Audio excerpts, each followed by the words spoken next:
Good evening, Pastor Olabisi. Thank you very much for coming on Beauty for Ashes. It's an honor to have you here. I've heard so much about you. And of course, the reason you're here is because of the testimony.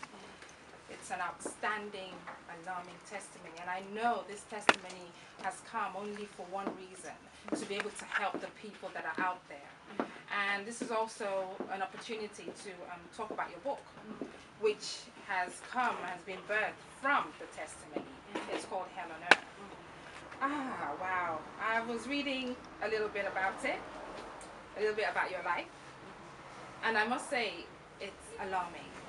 It's also, it's encouraging to know that even though this is happening in the lives of people, there is a God up there, the one that we both serve, that has brought you out of it. And the whole idea of Beauty for Ashes really is to encourage other people who are also in a pit, who are in a spiritual pit that they don't understand, which is, if you allow me to say, you might have been at a certain point.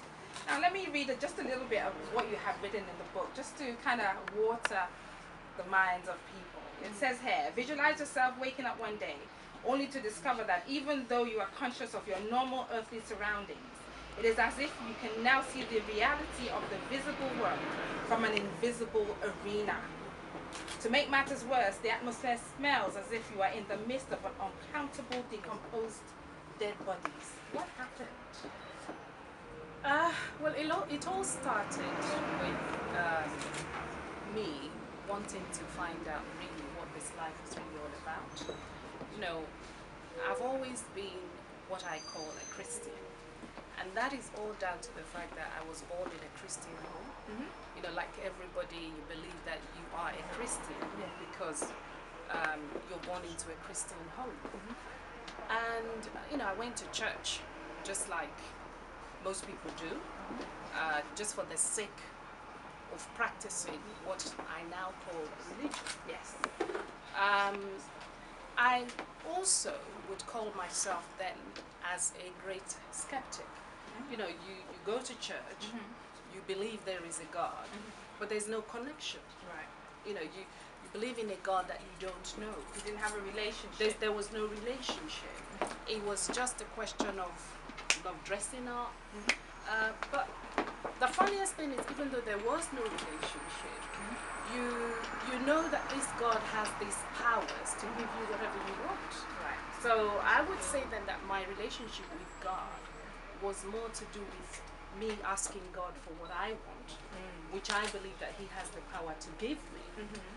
And I would say that in a way I used to think that God was good to me at some point in my life. Yeah. Because, you know, I wouldn't call my life the worst life. Okay. You know, I had a lot of challenges as a child and so on. Right. But I would say, in a way, it wasn't the worst. Right. So my real challenge, I would say, began when I reached a point in my life, and it was like, you know, when it feels like every door is sealed. You know, it's like you turn here, nothing is happening. You turn there, nothing is happening. And as I said, I used to go to church for the sake of it. Right. But even though I went to church, I smoked, I drank, I engaged in, you know, all the All flesh kinds. aspect. And when everything started to look as if, you know, the whole world was now against me, I started to see the world beyond myself. You know, it's like, what is this world really all about? Right. Why are we here? Was that what brought you to this That's right. situation? Yeah. Right. Why are we here? What's the purpose?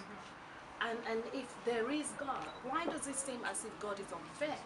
You know, because when you look at the world, it's like those people that you will call ungodly, they seems to be having everything. Okay. Yes. And you believe that you're a Christian, you're a good servant, you're this, everything is like against you. And I think I reached a point where I actually stopped going to church. Okay. I just decided no church, no nothing. I was just at home. And I spent a lot of my time deliberating on what life is all about. What is my purpose? Okay. And one day, you know, I was so fed up with life. I became so suicidal. I just wanted to leave this world for some reason. Sorry, did that come from you being totally fed up, searching for what life is all about, and if there is a God?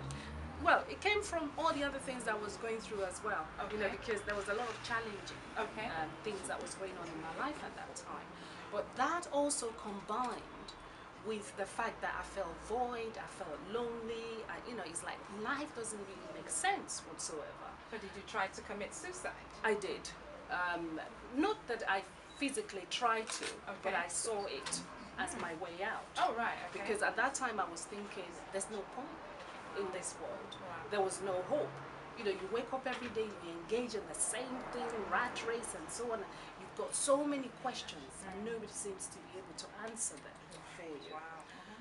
And it reached that point where I had to really now call on this God.